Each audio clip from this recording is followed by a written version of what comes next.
So, as I said, we'll start with speaking about Dead by Daylight. I'm going to launch the game so we can read the lore and we can see stuff about Jane in the game. Before beginning, actually, there's a lot of confusion about who's Jane, and I want to take a second to speak about another charter so I can explain later why there's confusion when people speak about Jane. And I'm speaking about Zarina because she is the new charter that will be released during next week. And a lot of people actually think that Zarina and Jane are the same character because are really similar, but actually there's a lot of differences between the two characters. Because a lot of people actually think that Jane is a journalist. I don't know who spread this thing, but every time they're like, "Oh, Jane is a journalist." No, Jane has never been a journalist. Jane has been a TV show host. And there is a huge difference between a journalist and a TV show host. Just saying, it's like saying that Jimmy Fallon does the same job of. Oh my god, Dead by Daylight. I forgot how much loud is that intro. It's like saying that Jimmy Fallon does the same job of Julian Assange. They did two completely different things. So, let's start the game just to read the lore. Luna, before starting, how are you? I'm doing very good. What about you? I'm doing well. A bit excited about it because it's actually the first time I'm streaming without focusing on the game. So it will be just about speaking and speaking and speaking. Let's go then. I actually, you know, I'll speak a bit more about it later, but I always wanted to reach a point where we could have only just chatting streams. But the next just chatting streams could be a bit more serious and a bit more about other topics than DBD. I chose to start with this one with topics everyone know, with chill topics to see how it works, where we can fix some mistakes or some things that work better than other ones and stuff like this. So let's start from the beginning, the Jains Lore. As I said, a lot of people are actually believe that Jane is a journalist, but it's really easy to understand from this lore that she's not a journalist. She has never been a journalist. She's been the daughter of a famous actress, Loretta Lawrence, a woman she had no memory about because her parents are separated when she was still a baby, mainly since her mother was often away filming. Jane was raised by her father, a struggling visual artist, and she grew up torn between resenting her mother's absence from her life and admiring her presence on screen. So she has always been a sort of love and hate in a certain sense for her mother because she felt like she was abandoned by her when she was a child. So she always wanted to become something like her mother. She wanted to emulate her mother. In a certain sense, actually people believe that the demise of the faithful is not only related to the plague, because you know the plague was sorceress who died by because she was really devoted to her cult. And in a certain sense, there's this way of thinking that Jane was a faithful too. faithful towards her mother because she admired her mother a lot. The mother she never had. So it was like being faithful. It was not a sort of love based on something she actually knew, but based on faith. So she would direct and perform in plays, audition, or for TV commercials, and help her father at his studio. During her senior year, she entered a national oratory contest and won the first prize. Performance attracted the attention of a radio station that contracted her for an interview.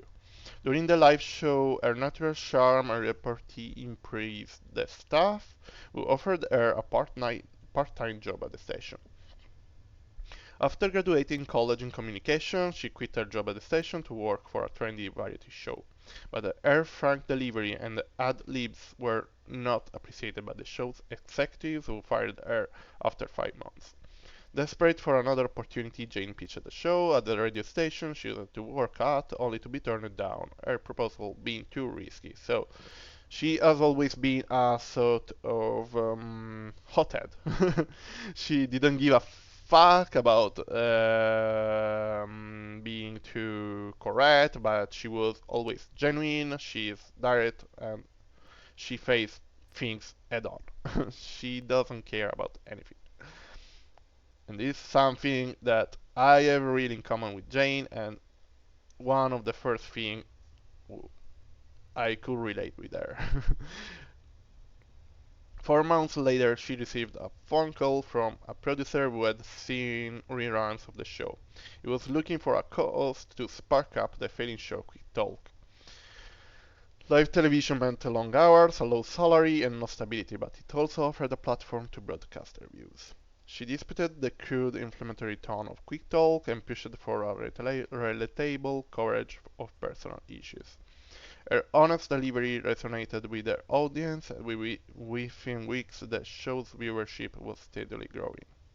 So after 2 years, she launched a full-hour segment called The Jane Romero Show, which was broadcast nationally and covered taboo topics, including her personal struggle with abandonment. Her show broke records, and her initials, JR, became synonymous with products ranging from beauty creams to fashion accessories. So Jane was not only Thank you for the follow, Bronze. I really appreciate it. And hi, Pedro. Welcome here. So, Jane is not only a TV show host, but she is an influencer. Like, someone will not enjoy this name, but like Kim Kardashian. Something like that, more or less. Kim Kardashian, Ashley Graham, these kind of people. So, a real influencer. So you can notice how much different is Jane's lore from Zarina's lore, because actually when I discovered about Zarina I was excited because Zarina's look really interesting too, but people were turning her down because she's too similar to Jane. No, they are completely different and they are different characters. Zarina is a real journalist, Jane was never a journalist. I want to underline this thing because people didn't get it. Jane needed more. She wanted others to follow in her footsteps. She published a memoir that covered her childhood with an absent mother. Her book was an instant bestseller but was reviewed harshly. Critics called it a serving of sad anecdotes seasoned with bland, generic self-help tips. Jane took this criticism to heart, since despite her success, a voice in the back of her mind was starting to doubt her achievements. So, if we have to speak about Dead by Daylight, those lore, we could think that the voice in the back is the entity was starting to act with Jane, because actually entity works with hopes and with happiness of the character, more or less. I have a boop the Jane. That's funny, Pedro. But if we want to speak about something more real, it's actually depression. It's a problem with self-esteem because this, I don't know. this is something that people didn't get till the archives, but it's actually you can actually understand since this lore that Jane suffers of depression. She struggles with her mental health, and this is another thing I could relate with Jane because I suffered of it for a long period of my life. I suffered of it even last year for a few months. So I could relate a lot with it because I achieved some goals in my life and at the same time I had these problems. So I don't know, it was like finding a sort of mirror where I could look at myself. And these were the first things I could relate with Jane. Also, this kind of self-esteem problems, when you are doing good, but only one thing that goes bad makes you think bad thing about yourself. So, Jane is a really interesting character. I'll reach this point later. I'll say it again because she's really complex. She's not a monodimensional character. She's not a I don't want to say bad things about Kate. I usually say this, but as meme. I usually say this as meme, but actually, Kate's story is a girl who wanted to be a singer and one day disappeared. Jane is a lot more complex than that. Jane is someone who is able to achieve her goals, but at the same time struggles a lot to fight with herself. So she's self-confident but has self-esteem problems at the same time. So it's something that it actually happens in real life. It's not so hard to imagine someone like that. And it's something that will come back in the archive story too. What do you think about that till now, Luna? Do you... Um, mm, tell me. I think I can like really relate to her because she's like one of the strongest characters, like in the game, the person that has the more character in the lore. I think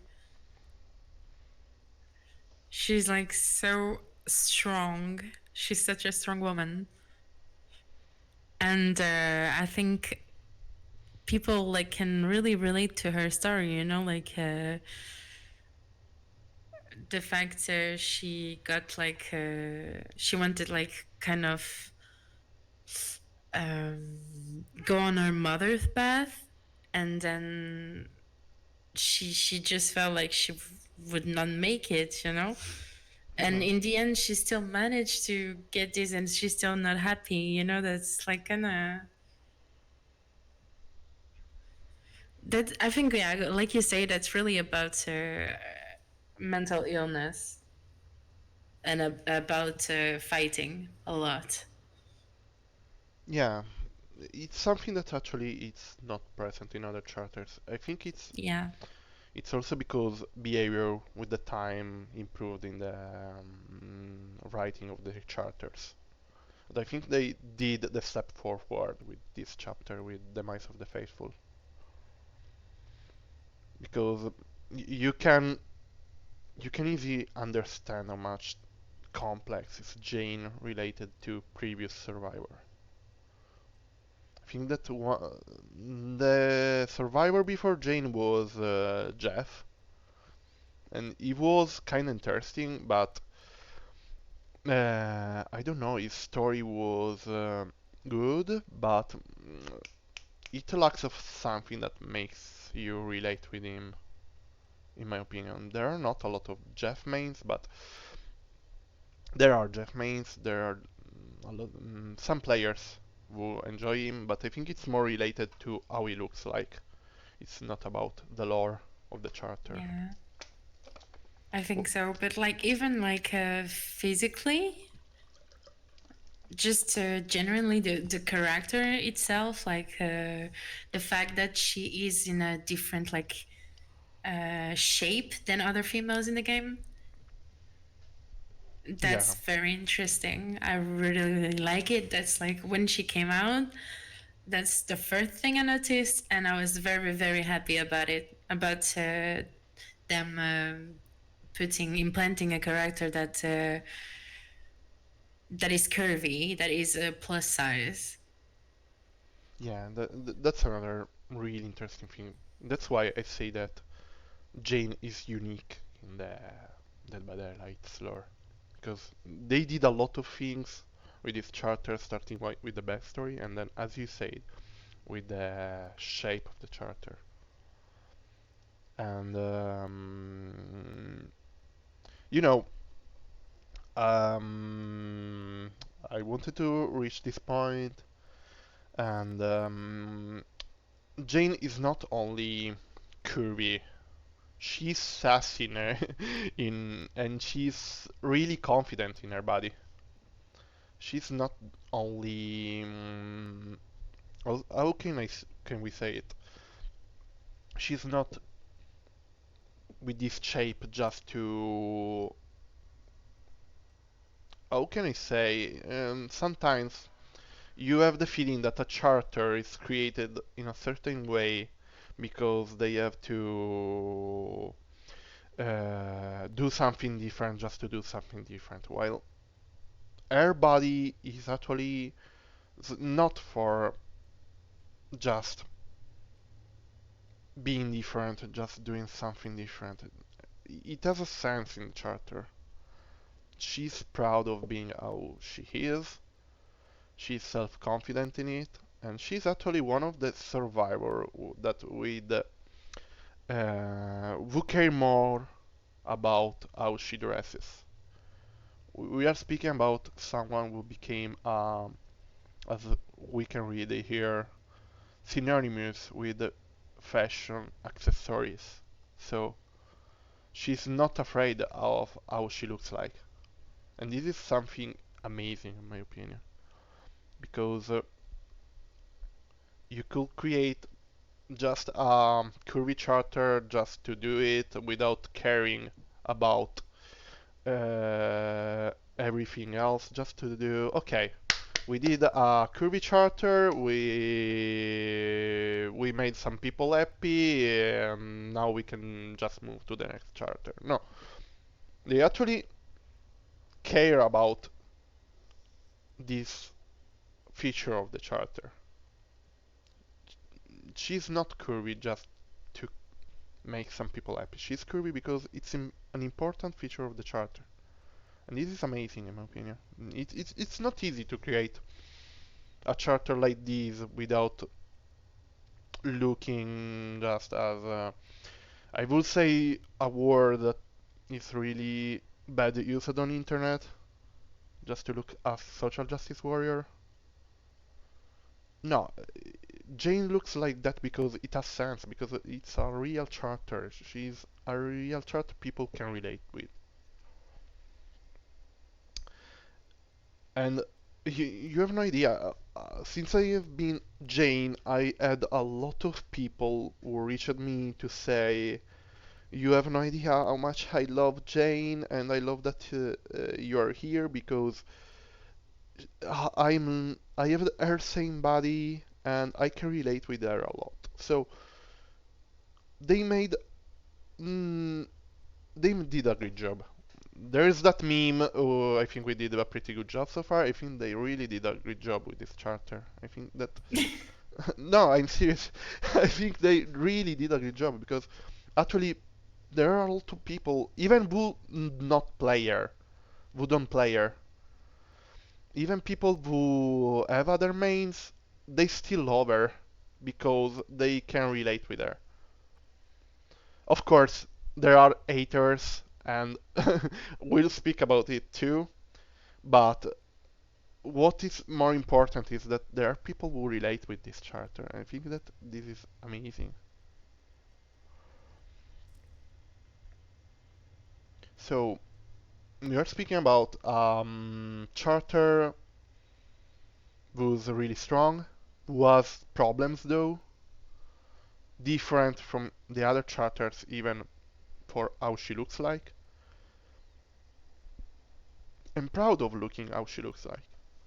Why she shouldn't be proud of herself? Her success also generated an increasingly demanding schedule and a growing pressure to entertain constantly. During a particular tense week, she canned an episode and instead launched a 2-hour-long special on divorce. Her stress peaked when she learned that her mother had agreed to star in her show.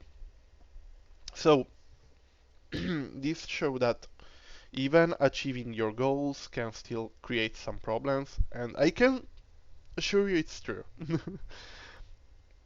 I actually got the job I dreamt of for years. I worked a lot for that job, and once I reached it, it was really, really stressful. So you can feel like you are doing a great job, but sometimes it's still not enough. And this is something I really like because it's not a story, as I said, it's not with only one color. It's not black or white. It's a story, it's a really complex story with more colors in it. And and you'll notice it with the cutscene that we'll see together and with the archive story. So Jane put on a brave face and began the show. This is actually the only thing that people remember about Jane's story. That she had this show with her mother, and that her mother said her that she wasn't really her mother. So that this Loretta Lawrence wasn't really her mother. So it's when her faith was destroyed. So after the show, Jane was driving to her father's house in New Jersey. She needed to talk things over with him, and but you know what happened, and she actually died, more or less. But there's another clue to the mental illness, and it's when she says she avoided major congestion and popped some painkillers to numb the throbbing pain in her temples. So she was taking some medicines and stuff to deal with her illness. And then, well, she died. And it's actually interesting that she's also the first character we know something more about her, even after she died, because it it actually says what happens after that she disappears. And it's kind of sad because I really appreciated this detail because it says something that usually happens when a celebrity dies. That people who are still alive keep eating on the body of the dead celebrity because it's something that usually happens when, for example, a singer dies. The his albums and stuff increase the number of the cells, and it's something that happens with Jane Romero products and with the previous episodes of the Jane Romero show. So, what's your opinion about the end of the story, Luna?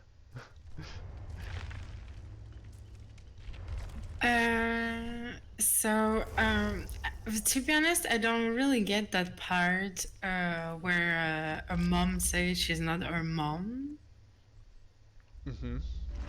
Like, I'm not sure I really got if it's like for real or if it's just like her pretending they're not related. Yeah, yeah, that's another point. A really If interesting she's point. trying to like hurt her or something because she's ashamed of her daughter, or is because she's really not her mom. You know, like they're not clear on that point. That's bugging me for some reason. Yeah, I think that, to be honest, I thought that the archive story could explore that thing more. it was more about childhood or stuff like that,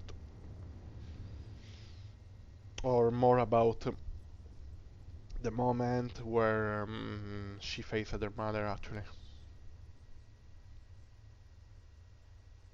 But Yeah. they instead chose to explore another interesting aspect of her story, and it's Jane who actually wants to become famous, to have the job of her dreams. And when I read this story, I could relate a lot to again, because I'm having actually the same problem. Jane needs a job, she has a job, she works as a waitress at a local dinner. She needs another kind of job, a role, a part, something, anything to let her know she's on the right path. So we here we see Jane who wants to become an actress, so she wants to follow the way her mother or her not mother, we don't know it, actually followed. Anything to let her know she deserves more than a school variety show. And we can see that her father doesn't support her with this. He says her that acting is a fool's pursuit and one in a billion can succeed, while her grandfather is a bit more supportive with her, because he says that those who have the courage to follow their dreams have a 99% chance at being that one in a billion. So he pushes her to have courage and to fight for her dreams. And she actually believes she can be one in a million, one in a billion, sorry. Also, we can see how Jane struggles with her being with her being stubborn. And I laugh because uh, there's a friend of mine, Denise, nice issue. I don't know if you know her. If you don't know her, you should do it. Will always say me, you are fucking stubborn. You have to accept some things, and you have to be more chill about stuff. And you, when I read that Jane is really stubborn, I was like, okay, I feel totally okay with it. But she's also really proud of herself. So we see people who want her to be something else when she acts. They want her to fake a Mexican accent when she plays. She doesn't want to do it because she's really, as I said, really proud. And but at the same time, she says nothing because she doesn't want to be blacklisted as a social justice warrior.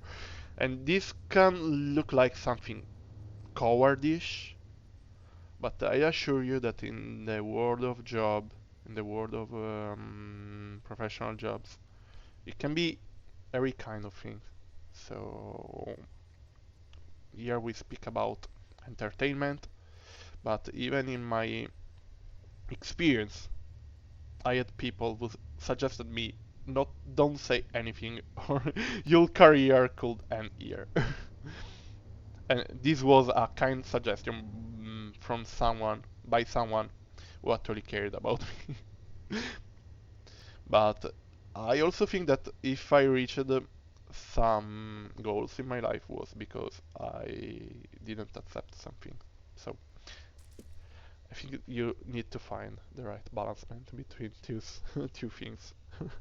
I don't know if you agree with it, Luna.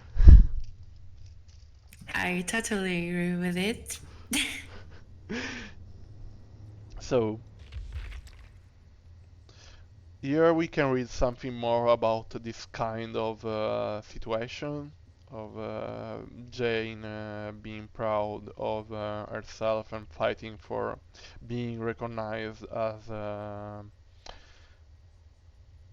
as Jane, not as a Mexican. I think that she's not even really Mexican because she says later that she wants to be recognized as American when she acts, when she plays. So this is more like repeating that kind of content. While this one is the most interesting one.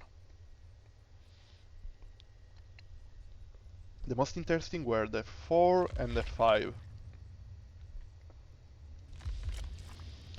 It's been months, she hasn't worked, no calls, no auditions, nothing. Jane stares at the blank television screen. As a child, she used it to imagine herself on television. She doesn't see herself on television anymore. Something is happening and she can't see herself succeeding anymore. She wishes for her shot, her one in a billion shot. But scripts for her are few and far between. Nothing beyond the stereotype. Her agent shouldn't care, he should put her forward for all the female roles in her age range. She can play any female role, lead or support, and yet she only gets auditions for the spicy Latina, or the funny immigrant, or the waitress with the accent, never just woman or American. That's all she wants. She stares at the snowy television, tries to visualize herself as the star of a show, but can't. The phone rings, her agent, an audition, a major part in a play, and it pays well. For a moment, just a moment, she feels like one in a billion. This is where actually people, I think, started to understand that Jane suffers of depression. I repeat, I don't know how could not they not see it coming in the normal lore,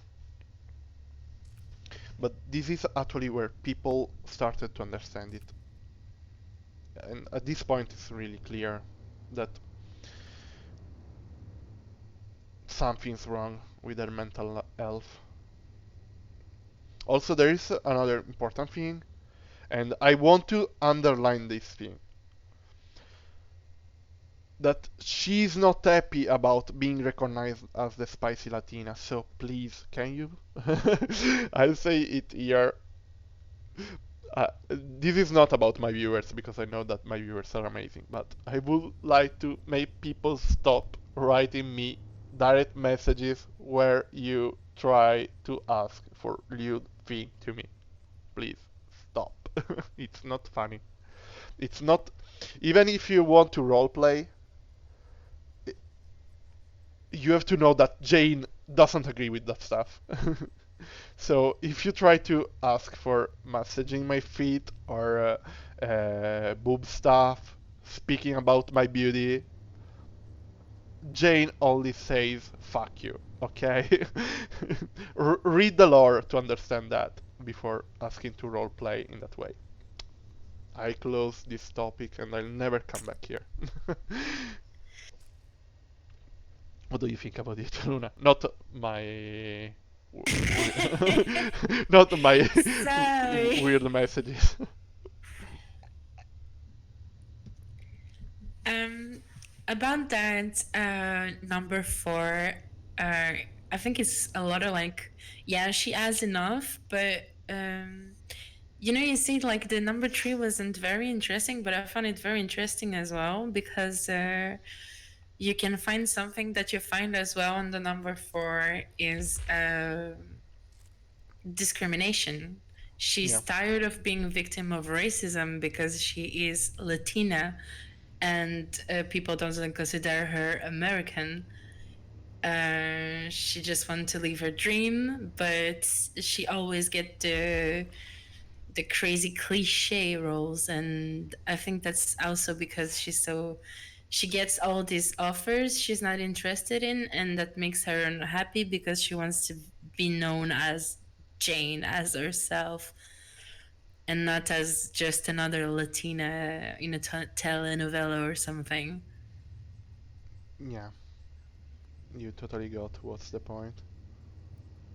Yeah, so the number three is interesting because it shows this thing about other topics too. That it's something that it's not about herself, because it's actually her friend Dwayne who speaks about the terrible script of the African American story with a lot of cliches, and they laugh at it, but not because it's funny, but because it's true. That they refuse this kind of racism, hidden racism. Not really hidden, to be honest, but this kind of racism based on stereotypes that are, however, accepted by people. And this is something that we'll come back to. It goes on about something else. She waits for the bat, the proverbial bat. Yeah, this is when she gets this part, and she's actually happy because it looks like things are starting getting better. So we have the number 6, where they keep speaking about this job, and Dwayne actually speaks for the first time about Quick Talk. Quick Talk is the first TV job that Jane will get, so we know that she'll get this job. Even if at the moment she says that she's not interested because she want to work for that play. She actually got a play, and she's happy because she thinks they are treating her as the woman she wants to be considered as. And her friend says her that you are the most real person I know, and that's what the show needs, authenticity. And as I said, Jane is a real, genuine, and authentic person. So she's stubborn, she's cocky and sassy in a certain sense, but she's really proud. She doesn't look at anyone's face. And I really like this aspect of Jane. Then what happens? What happens is that the story comes back. That the director asks her to fake another time the accent because they want her to be the usual spicy Latina and stuff. She stares at him, waits for him to burst out laughing, waits for him to say he's joking, waits for an apology that never comes. She sees and feels the strength of her ancestors coursing through her veins. A strength that won't allow her to sell out, a strength that won't allow her to perpetuate a awful image of what it means to be an American. She shakes her head at the director. Find a comedian, asshole. She storms off stage. Those who follow their path beat the odds, even if the odds are 1,000,000,000 to 1. Bullshit. So, what we have here, we have Jane stubborn another time. Jane who doesn't care about anything. She cares about being respected as herself. She cares about doing the right thing. And she's not afraid of sending that director to go fuck himself. And it's totally amazing, and at the same time it's sad because she knows that doing that means, in a certain sense, putting an end to her career, more or less. And we have the depression again because she started to not believe again to her dreams. Before watching the cutscene, I ask you again, what do you think about what we read now, Luna? Basically, she got like, how do you say? She got like that illusion of reaching the dream she was very happy. She was commenting with her friends saying that she didn't want to go on his thingy because she was happy with the one she got, blah blah blah. And then at the end, she realized that's all bullshit. So I think Jane gets a lot like ups and downs in her life, and um, um, every time it seems like every time she reaches something, she tries to touch her goal. She's so close to it, and she goes down in depression all the time because everything falls apart around her Yeah. all the time. And I really think you're right when you say that's about like mental illness as well, because she really struggles with the fact that she's treated different for being Latina, for being like I assume she's well, yeah, she's from USA, so I assume she's Mexican. Her parents are immigrate or something. Like they must be born in Mexico and then move to the US. And actually, I kind of feel that struggle as well. Not because I'm Mexican, because I'm not. But I remember when I moved, when I was a kid, I moved to France and Switzerland, and just the fact that I was not like white was a problem for some person, because when I was a kid, I was very like tan, Hmm.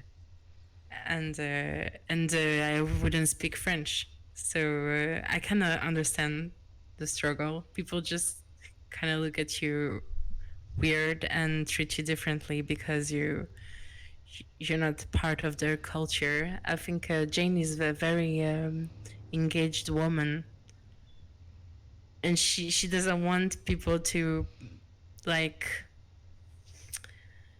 to tell her, oh, you're wrong, like because she really wish she could fight, you can see when she's talking with her friend, she wants to fight. They mocking people but for being so ignorant, Yes. but in the other hand she doesn't want to get refused opportunities for sharing out loud what she really thinks. Yeah. That's No. crazy. I mean, there's a lot of story around that character. Yeah. As I say, this is something that you can find in other characters, in my opinion. Even I didn't read the David story, to be honest. I read the more or less the Rin story, and I have to be honest. Rin has an interesting story. It's still not like Jane's story because it's how can I say? Rin's story is more about the violence of the father than Rin herself. And I don't know, I think that introducing the honey in the lore actually messed up with Rin's story. Because actually Spirit's story was another one of the most expected by the community. Because Spirit, hated killer or not, sh- even who hates her as killer to face, think that she's an interesting character. But I don't know, since they introduced the honey, I can't look at her the same way because they, in my opinion, they put too much in Rin's story. So if she was like a sort of casual victim of violence, and it could be an interesting point to think about this important topic. Now she's just a victim of a cursed legacy, and she was doomed to become a sort of monster like her ancestors. I don't know. While Jane's story is still something real, something you can relate to. And this is something that, I repeat, even if I really like Zarina, hey Becca! Oh my god, finally I'm around when you're live. Yes, I hope the stream goes well. Yes, we are analyzing the Jains Lore. Welcome here. And as I was saying, the arena story looks really interesting too. But I still think that Jane's story is something that people can relate more because it's something real. There are real problems. There's the real story of a real person. Actually, anyone can relate to a story like this. So I'll ask you for 1 second, and we'll see the cutscene together because there's a lot to say about that cutscene. Meanwhile, Luna, if you want to underline something you thought I forgot and you want to stress about during this second, you're free to do it. Okay.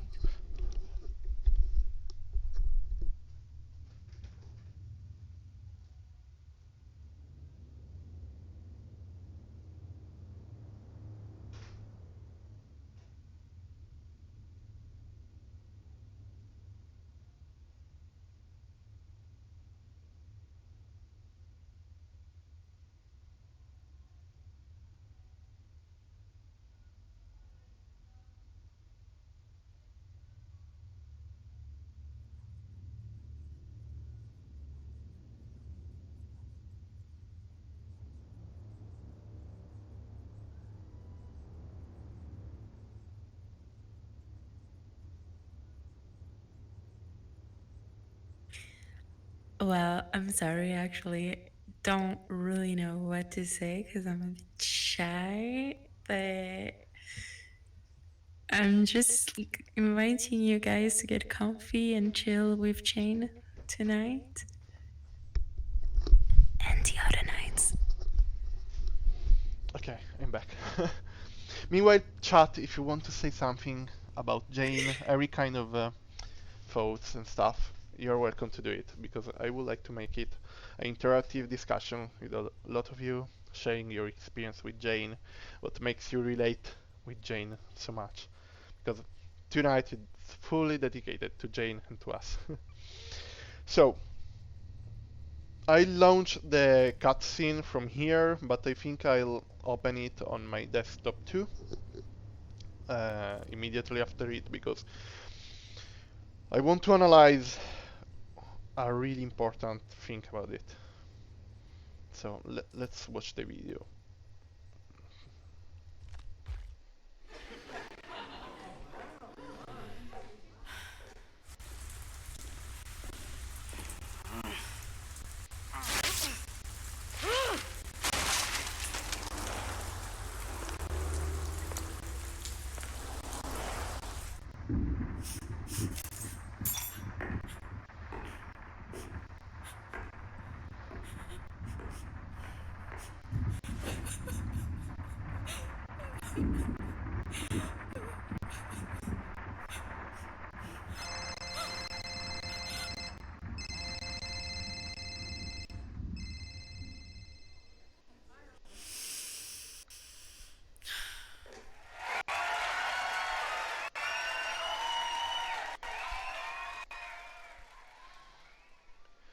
Before speaking about it, I want to show you.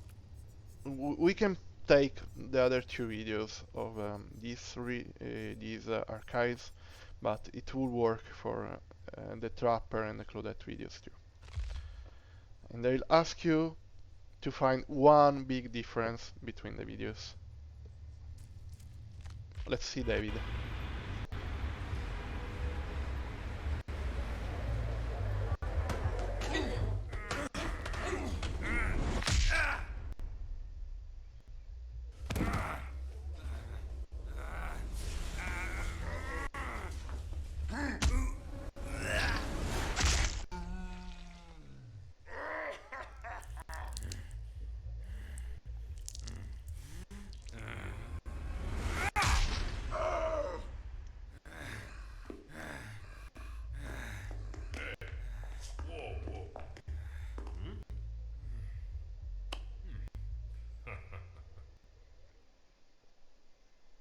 I don't know. I have no empathy with David, but now I'll show you this one too, and you'll have clear, I think, what I'm speaking about. This is Rin videos. She was actually bullied when she was at school too.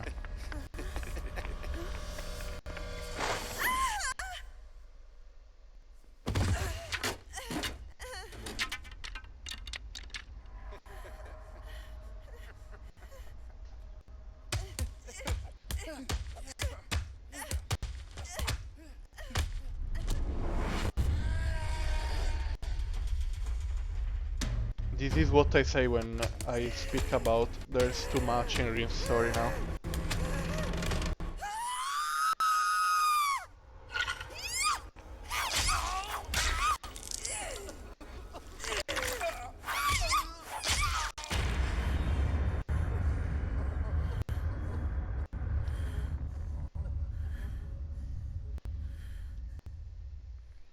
Okay, Luna, be careful because I'm going to ask you if you noticed as an artist what's the main difference between these three videos. Something that is only present in Jane's video. I haven't really checked the first. I'm sorry. I was like tapped out. I'll show you. I Thank closed you. it. I'll close the game because I'll show you by using uh, display capture if it actually works. Thank you. Or maybe it doesn't work. But I'll find a way, don't worry. Where is Google Chrome? Let's activate the Google Chrome. Okay. So, Dead by Daylight Jane story.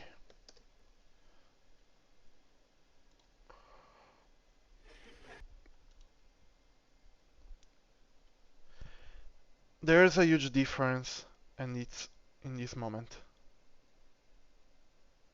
It's the only video of Dead by Daylight archived till now with colors, with full of colors, because there are some colors in other scenes, like the skirt of Rin was blue, the blood is always red.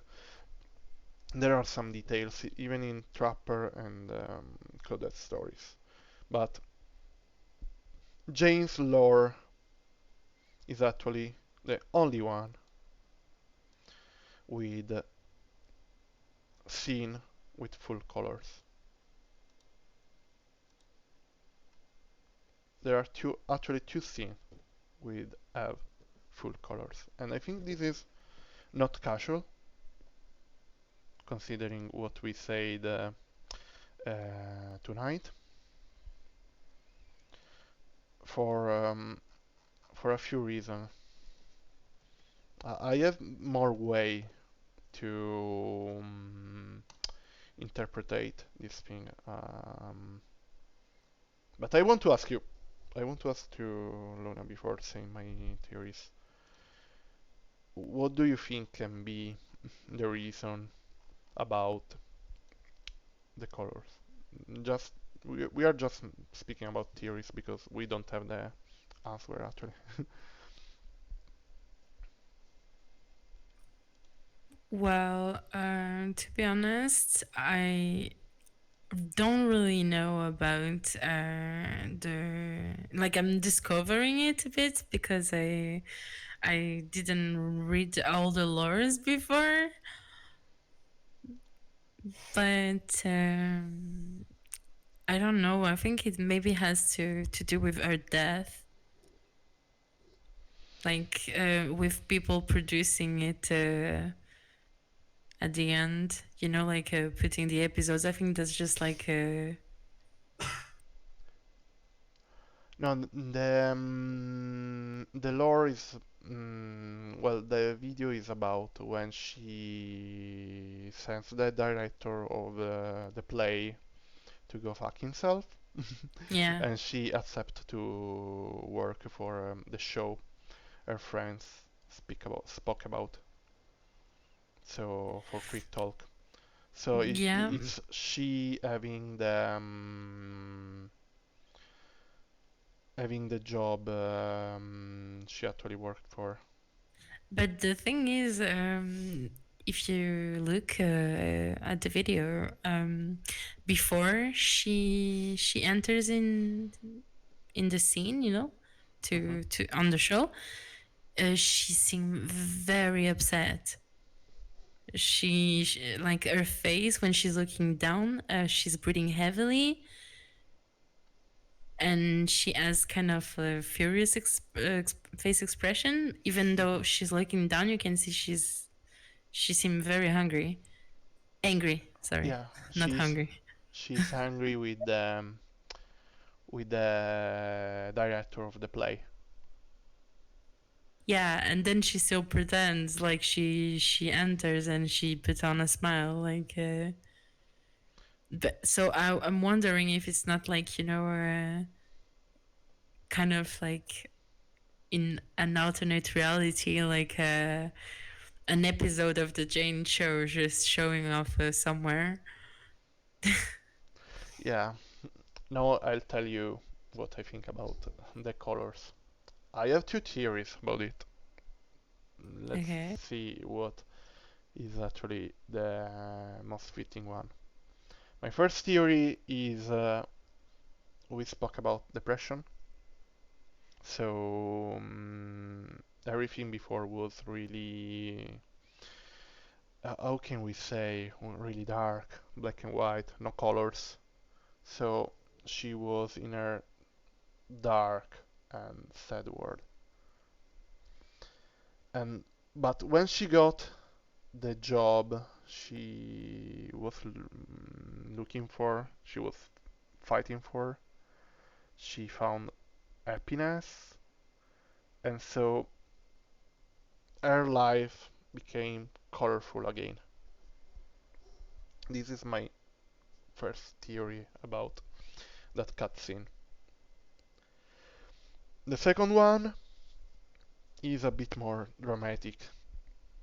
What's the point? That the world of television is full of colors, but these are fake colors, and it's just just appearance.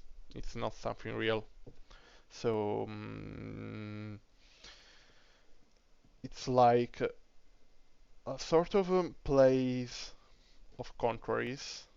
I don't know if it's the right way to say it in English, but it's like the real life, the real world in DBD is black and white, while that colorful world is the the lie, is just appearance. I don't know what's the right way to looking at it. It can be also only overthinking, but I don't think it's overthinking because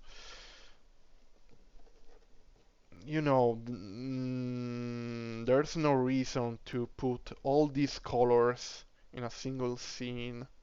After that, they chose with all the other cutscenes to not use color if not for small details.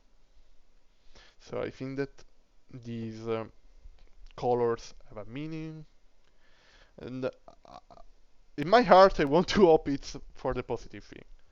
It's Jane finding her happiness, winning her fight. She finally became the one in a billion, and so she found the colors in her life. But the considering what will happen later to her life, it can also be read in a sort of sarcastic way. So like that the colors are not real colors. So what do you think can be the right interpretation of of this detail? To be honest, knowing DBD, it could be anything really. It could, it could be just because, just because. Mm-hmm.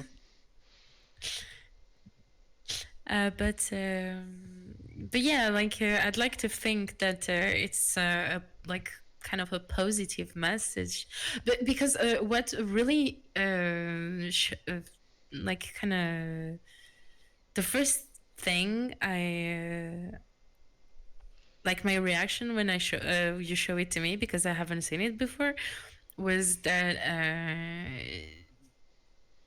she was very tormented on that cutscene. Like she really, really looked depressed AF. Mm-hmm. And yeah, all of the sudden, at the end, when there's the colors, like you say, it could be possibly, yeah, the fact that she's like reaching her dream, and then her life becomes colorful. But I think that might be as well more. I'm more thinking about the fake happiness, Mm-hmm. basically, because it's like put on a smile and be happy in front of the camera. It's not about being happy out of the camera. Mm-hmm. The important thing is to be happy out of the camera, not in front. Mm-hmm.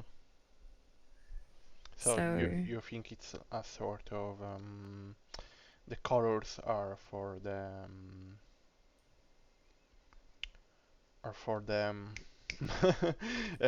sarcastic way of interpreting the scene. Sarcastic, like the place of the contraries, yeah, of the opposites.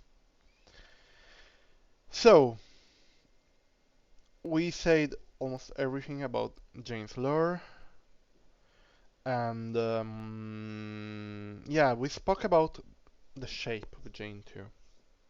And it's really interesting speaking about it because it was. I'll not speak about the details of what happened today because I think that once that the problem has been solved, it's literally useless. But it's kind of interesting speaking about it because today something happened that made me really angry. That someone with a ton of viewers chose to share a content where we still have body shaming. That every time there's some body shaming with Jane, everyone, as they said, hide behind a finger by saying it's just a charter. But as I always say, yeah, the charter can not exist, even if uh, I'm actually living as Jane in my digital life, and I hope in my real life too. But the point is that if you speak about a charter by underlining or criticizing feature of the charter, that can be the body, but can also be other things, for example, mental health or gender identity or sexuality.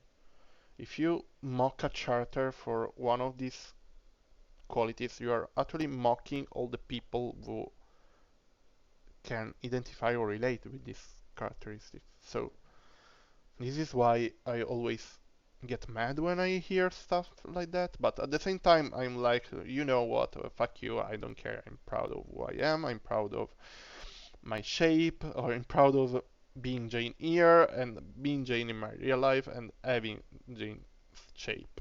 And I'll always protect not only the charter, but also everyone who comes to my community, everyone who relates with Jane, everyone will identify him or herself or their self with Jane because of the body shape and because of everything else. So It's kinda I wouldn't say depressing. I would say sad, but it's more about them than us. That in 2020 there are still these kind of comments around Jane. And she's unique. She's really proud of being as she is, and yeah, I don't know if you want to add something about that, Luna.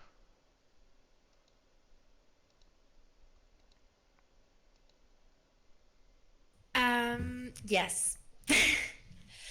So, like I said earlier, as a plus size woman myself, I am very touched and very like happy that DBD implanted a curvy character in the game. Because for a long time I was looking for a character with whom I could relate in real life, Mhm. physically relate. Uh, but whatever, when I play it, sometimes I receive comments, really bad comments about Jane's appearance. Like, she's a fat ass. Oh, she, like, really, like comments just about the fact she's not skinny.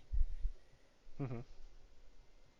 And somewhere it kind of touches me as well because I'm not skinny either, and I find it like very immature. And for me, judging people on their physique is too easy.